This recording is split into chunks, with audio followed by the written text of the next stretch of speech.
Hey, what's up again, everybody? It's Robert184, 2Rs2Bs from Gundam Reviews.net, and another Sunday means we've got another episode of Gundam Age, episode 41, as we've moved into the final quarter, and it'll probably be the last time you see the new Gundam here. With a big thank you to everybody who voted last week for who should be playing the FX from here on in, at least for the time being, until it gets replaced. But it's not going to be new, but instead 00 Quanta, but now it's time to get on to the best ofs of the week. In terms of the best characters, I had to say that Assam at least had a few moments in this episode as he both stood up to his father, decided to intervene in the war, and we got to see some definite lingering hostilities between him and Zeheart. And the only thing that I can mention about Flit is that that guy has some really twitchy eyes, and it looks like it's only going to be getting worse as he gets angrier and angrier.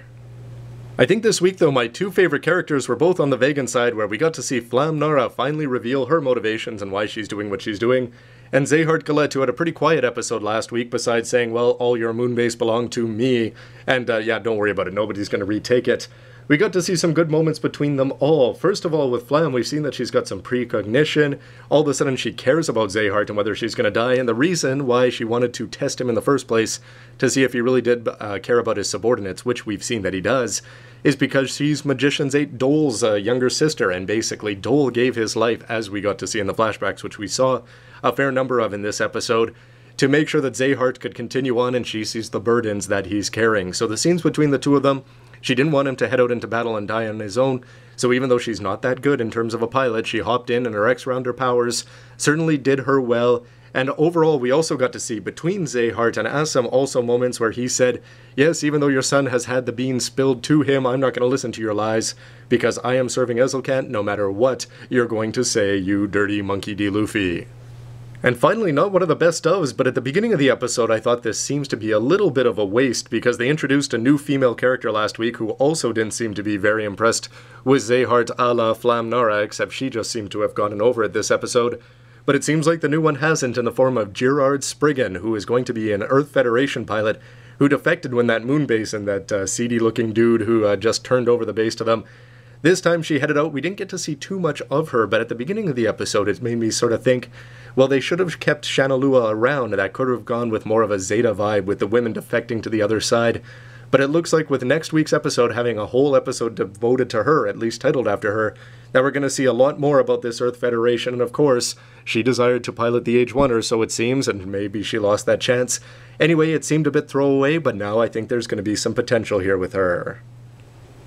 On to the mobile suits, where the Age FX had another good episode just in terms of what it could do. I think it sort of missed the fortress parts once it actually landed on the moon and they were heading on the ground dome style. But anyway, we got to see some good stuff out of him, including a big green magical disc, and so the Age FX, but it probably wasn't the best MS that we saw this whole show. I did have to laugh, though, that we had Zeheart in the hangar saying, I need more sparkling lights to come shoot out of my Giraga.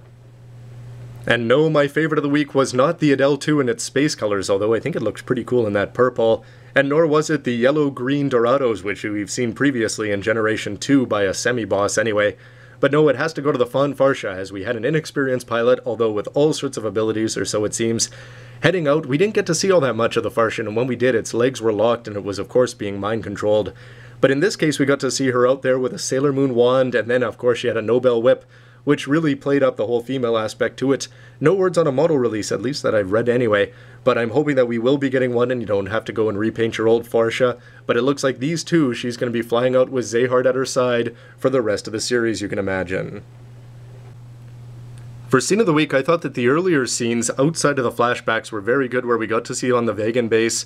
Zeheart and Flam have their moments. Of course, it was interspersed with flashbacks, but nonetheless, we got to see their relationship move forward, and she's pretty much just been hanging around since we moved on to the 3rd generation, with really no understanding of her motivations other than the testing, and I thought that the scene between them was good and is going to set up a very interesting relationship over the last 10 episodes, and I think you can all guess where it's going to end up. But I thought the best scene of the week was the action at the end, where you had Sun in trouble and all of a sudden, Tuxedo Mask style, you get the Age 2 Darkhound rush in there as Assam is going to save his son, and we got to see him and Zeheart. Zeheart knew that he was coming because the pirate ship came out there. But in the end, these two faced off, and you could see, but again, thanks to the flashbacks, but the emotions are still pretty raw, and as these two suits went at it outside of the flashing lights, there was some really good moments there. The Age 2 looked good, the Giraga looked good, and you can't wait, and you've just got to wonder how the final episodes, who's going to be battling who. You think that it just sort of has to be these two, although be it's not going to be in the X3 and the Gelgoog. Overall, I thought this wasn't necessarily as strong as an episode as we've seen recently with both the slow ones on Mars and of course the introduction with the time skip to the Age FX. But there was some positives, certainly a lot of them along the way, including good background music. We're repeating some of the ones and we're still getting some new ones, it seems. Anyway, they're all enjoyable and it's certainly helping ratcheting up the tension both in between the personal when they're interacting and of course the mobile suit action, which we're all there for. I have to wonder, though, if we're going to see Kyo if his head chopping off and the body blowing up of the things, and you don't even see the C-finals go out there and do it, is going to get a little bit old over the course of the next 10 episodes or so. But a few other things. I'm intrigued by Gerard. I thought it was a little bit of a throwaway that they just throw her in, but obviously she's going to be a very important character. Cool to see her G-Bouncer appear at the end of the episode in its green-gold colors, or green-yellow, with those rocket packs attached onto the back. Hopefully we'll be getting that in plastic model form as well.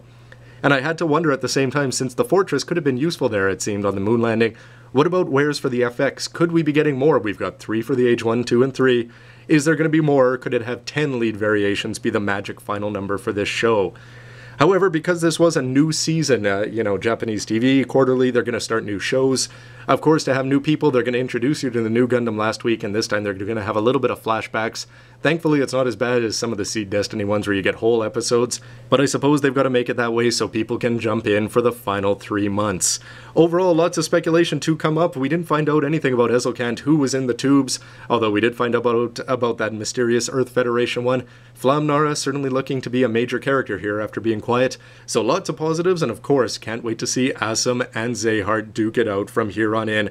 And I'm just hoping that we're not going to have Kyo get too annoying along the way, after I thought he had a pretty strong showing last week. Anyway, everybody, that's just my opinions. I'd love to hear yours, so that there's tons of comments last week. Very appreciated.